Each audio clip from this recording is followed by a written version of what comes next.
You okay? Is this the best Christmas you've enjoyed for a while? Well, it's not over yet. The festive period and the New Year games come thick and fast, and right in the middle of them we've got obviously Capital One semi-finals as well next week. So these are games of significance, games that we're enjoying because we're playing well and getting good results. So we wanted to continue. That's the key from our point of view. We're playing well and getting positive results. We want that continuity to continue right to the end of the season if we can manage. What pleased you most about the win at Everton? There must have been highs and lows in that game. Yeah, I mean, it was a fantastic game to be involved in, to be perfectly honest. Obviously, we've been able to come out the other side with the 3 points and a lot of plaudits. But on the day, I thought both teams played really well, and it was a great game of Premier League football, to be perfectly honest. But from our point of view, I think to go there and really perform as well as we did, quick turnaround as well on the back of the Man United performance and results. We had to go to another difficult venue and perform again, and that was the really encouraging part for me, that we're able to go to another top team and perform as well as we did against Man United and get another positive result. Big ask as well. We got our noses in front a couple of times, then we were pegged back and then went behind, only 10 minutes to go or so. Showed great character, and a lot of the qualities of that you want to see from your team were in evidence against Everton. So all in all, really satisfying weekend for us as a club and as individuals. You're scoring 4 away from home. I think you've only scored 6 away in all the previous matches, so it's quite something to get that front 4 working as they have to. Yeah, that was a pleasing aspect as well. Shaqiri's been playing really, really well for us, and the only thing missing from his all-round game was the fact that he hadn't scored up to this point, surprisingly. But obviously he's been able to do that now, and that will settle him down. And his general form was always good, but now he's got goals behind him. He's got the taste of it, and he'll look to get more, I'm sure.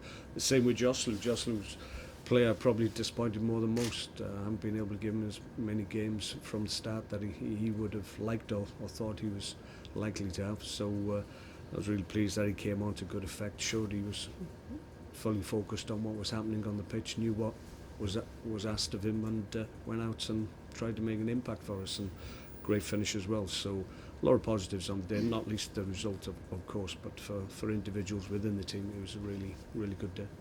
You mentioned Shaqiri there. He's come out and put you under a bit of pressure. He says Stoke can make Champions League football. You're only 2 points off 5th place, so can you? Yeah, but well, who knows in this season? I mean, it's whether this is a sign of things to come and changing of the order, I'm not too sure about that. It's fantastic to see the likes of Leicester up there. Ourselves, we're trying to have a go. Crystal Palace, West Ham, teams like that. We're in the top half and we're there on merit. So I think all the teams, such as ourselves, I think we're all just thinking that we go into games and think, well, let's back our ability against anybody and see how far it takes us. And up to this point, I think we've been really encouraged by what we've been able to produce. So we just got to keep it going. There's no reason why when we go up against anybody in this league, we know we can beat them. But there's a lot of teams in this league who will say exactly the same. So it's about having that consistency in terms of our performance and results, and if we get that, then who knows where we can go. But we're on track. We had tags before the season. They still are very much in our minds, and we're above where we thought we would be at this stage of the season, and that's encouraging. Second half of seasons, last few years have been strong for us, so we're looking forward to 2016. What about the brand of football, Mark? It's being lauded now across Europe. People in Spain and Germany talking about how well Stoke are playing. Stoke alone instead of Barcelona. That must please you, the transformation and the fact that you're so easy on the eye now. Well, it's credit to the players, obviously, because they have to go out, they have to perform, they have to try and execute game plans and get the job done, and that's what they've been able to do. And because of the type of player that we have now, then the way they're going to approach that challenge is to go out and play as well as they can and use their creative ability right across the board. Obviously the players at the top end are the ones who will gain the headlines and rightly so if they have match defining performances and are able to affect games by scoring goals, which they have been doing of late, then yeah, we're going to get people sitting up and taking notice. So the fact we've got international players as well, there's a lot of interest in Europe that obviously maybe in the past we haven't had that profile of players, so we've got interest from Spain, as you say, Germany, Austria, right across board, Switzerland, so big European countries, footballing countries who want to know what we're doing over here, so that's good. It raises our profile somewhat. We're a little bit wary of that. I've been in the past, we quite like to just go under the radar and just get on with our work, but I think we've come to terms with it and we don't mind it too much. You've got to give them that freedom to express themselves, and I suppose an example of that is Mark Hughes, whose form has been transformed completely. Yeah, Marco's been a big player. He's one of my first signings when I first came here, and has always made an impact. Arguably, in previous seasons, he's probably had periods where he's gone quiet, and then towards the end of the season, he's had a real bit of impact for us and got good points on the board as a consequence of his performances alongside his teammates. This year, the difference is that he started really strongly, and he's added goals. I think he's now got more goals this season than he had in the two previous seasons. So he's getting a taste for goals. It's something that we've talked to him about, something that he needed to add to his game to really push him to the next level, and that's what he's doing now, and he's enjoying the adulation. He's a guy that likes attention, and I kept on telling him scoring goals gets you the most attention that you'll ever have, so it's good for him, good for the team. I think everybody's enjoying what's happening at the moment, but it can't be short term. We need to be able to continue this type of form, this level of play to the end of the season if we can. So what about strengthening in January? The window opens on Saturday. Are you looking at any particular areas? No, I don't think there's any urgency from our part to really add. We've had conversations about certain players that we obviously like the look of, and we're asking about their circumstances and availability, and I think everybody does that leading into the window. Whether or not we actually go on the market or we feel we're set fair for this season and wait until the summer when probably you get better deals, to be perfectly honest. January window, the whole range of quality players that possibly could be on offer is in January isn't the case really. There'll be certain good players that will be available, others that maybe are stopgap players, but we don't need that type. So if the right player is available, we'll consider it, certainly, but if we need to wait, then we'll wait, and we'll go with what we got. So it's a watching brief for you and then dive in if necessary? Well, you have to move quickly. You have to have had the conversation before and to even have the opportunity to move quickly on players in the market if they become available. So those conversations will continue, I'm sure, right through the window, but it'll only be if we feel there's a player that will significantly improve not only the squad but certainly the first 11, which is a big ask for us at the moment. So you're expecting another tough nut to crack at West Brom on Saturday? Yeah, different challenge for us, different set of problems that we need to be able to deal with. Obviously the last two games we've gone up against sides that really come at you and had a go, and that enabled us a little bit more room possibly to exploit. Don't anticipate West Brom will be wanting to do that, but in saying that, they're the home side and there's a onus on them to obviously entertain their fans and put in good performances, so maybe they won't be as rigid as they sometimes are away from home. Your fans would love to put one over on Tony Pulis again? Well, I don't know if it's about that. I think it's they'd love to win another Premier League game. I'm convinced of that. It's a good run of form we're on, and we want it to continue. We've got big games coming up as well, and if we go into Cup semi-finals on the back of a 3-game winning run, that's going to put us in a great frame of mind. But does that impact your selection on Saturday? Yeah, possibly, but I think from our point of view, we're playing well. We've got continuity in selection as well, which is important. And for the most part, if we can keep that going, then I think that will help the team. Just finally, from me, it's halfway through the season. If you were to issue a half-term report, what sort of grade would you be giving yourself and your team? I think we're doing okay. We've certainly got back on track. Said at the beginning of the season we didn't win for 6 games, but we weren't playing particularly badly, so there was no real concern there, and that's been borne out. We've continually worked hard at what we know we're good at, and we know what works, and as a consequence we started to rise the table again. So satisfactory, I'd say. More to come, hopefully. A bit more than that with the semi-final of the Cup, isn't it? Well, yeah. Well, we never get too ahead of ourselves, and we never get too down, and I think that's the right way to go about it. At the end of the season, we'll look back. If we've done anything, then maybe we'll get a little bit more giddy.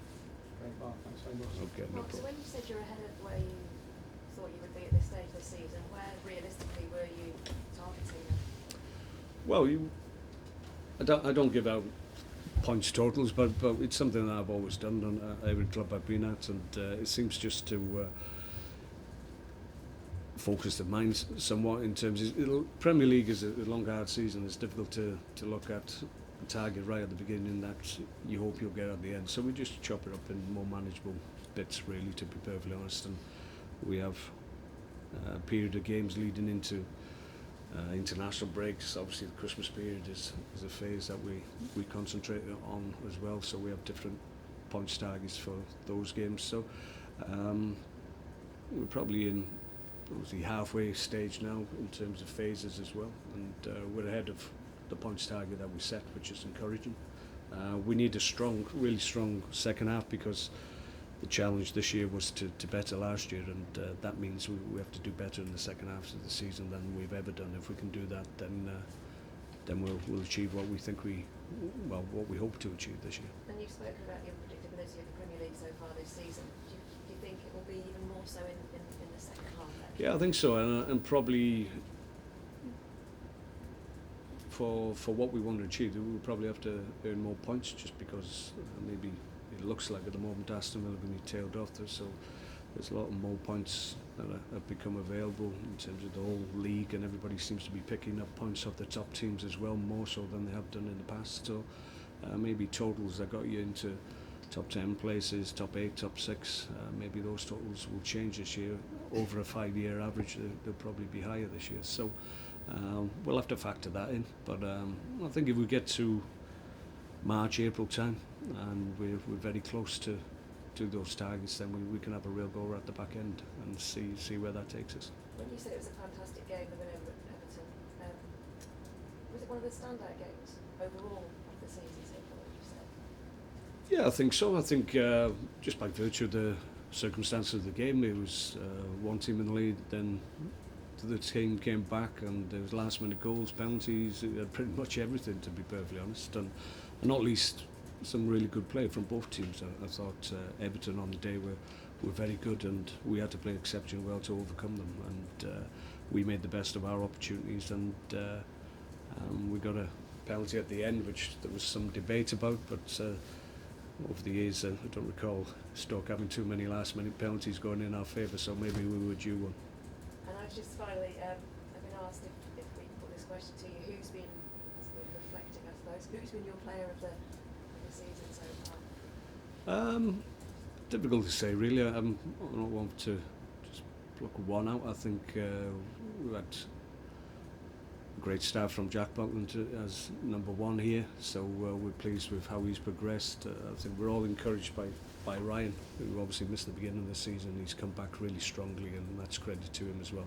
And everybody, really. I mean, we were on back a couple of results. It'd be unfair to not mention everybody, so I'll be careful on that.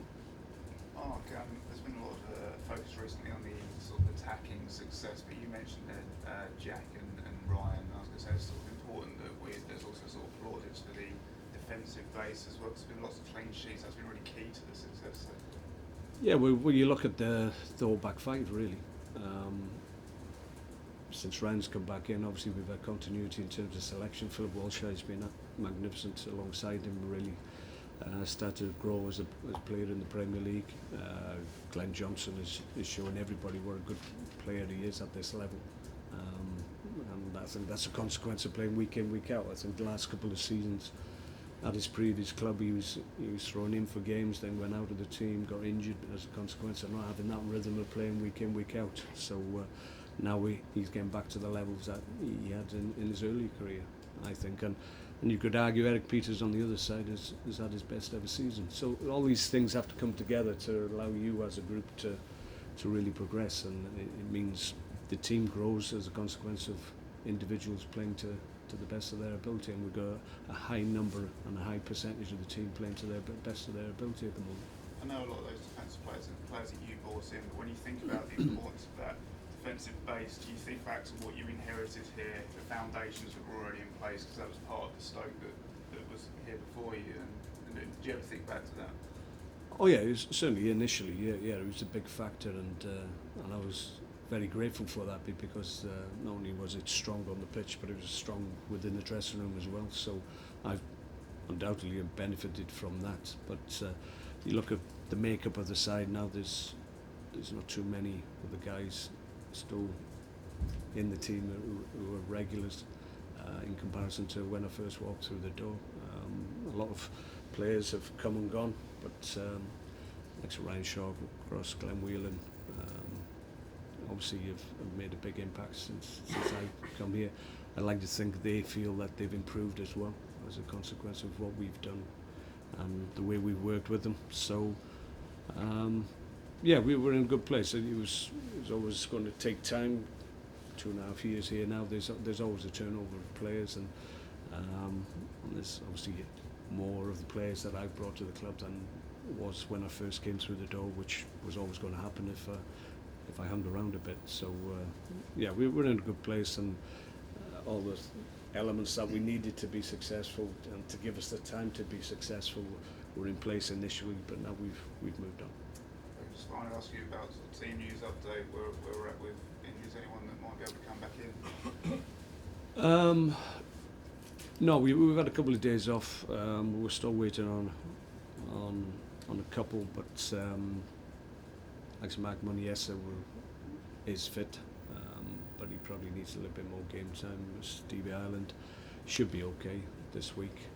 Probably needs a game with the under-21s if we're honest, but we'll see how that goes. But the rest of them, as far as I'm aware of, have come through the 2 games, which is credit to them, and we're delighted with the levels of fitness they're showing, because that was a big ask, obviously, to keep going in the Everton game. When you're down 3-2, 10 minutes to go, it shows that our levels are good because we kept going, looked stronger in the final part of the game, and that enabled us to get the positive result. So all in all, we're not in bad shape at the moment. I remember you said Mark Hughes was actually the one that was well, Marco's had tightness in his hamstring for a couple of weeks, and obviously after the Man United game he was really sore. It's more about just unlocking his back and just freeing up the muscle. It's not a strain as such. It's just an uncomfortable feeling he gets when he gets blocked up. So it just takes a little bit of work to release it, and then he's good to go again. But it was a close call with Marco, but obviously when we put him out there, he was happy in the warm-up. He could very well, and if he wasn't happy in the warm-up, we would have had to make a late change. But he was up for it. He wanted to play, and thankfully he did. Mark, you've had a settled and very successful side in the last few games, but you've got 3 very different games coming up. You've got the West Brom away, Liverpool at home, Doncaster away. Is the temptation to kind of stick with that successful team, or will you be thinking of making changes across the league? Well, it's fair to say you're right to highlight those 3 games, because they're 3 completely different challenges in their own right. So yeah, I mean, not looking too far ahead, because we don't usually do that, but obviously the Doncaster game is a different challenge to the West Brom game and the Liverpool game. We won't underestimate the challenge in any of the games that we have ahead of us. But I think at the moment, because of the run of form we're on and the results are going well, then I mentioned continuity on numerous occasions this morning, and it's something I'm keen to have in the team. But if we feel we need to protect players in terms of their workload and spread the workload around throughout the squad, then that's what we'll do. There's been some debate about Shaqiri's second goal against Everton, whether he really meant to shoot or whether it was a pass.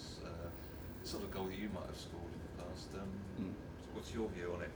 Did he mean to do that, do you think? I'd like to think he did.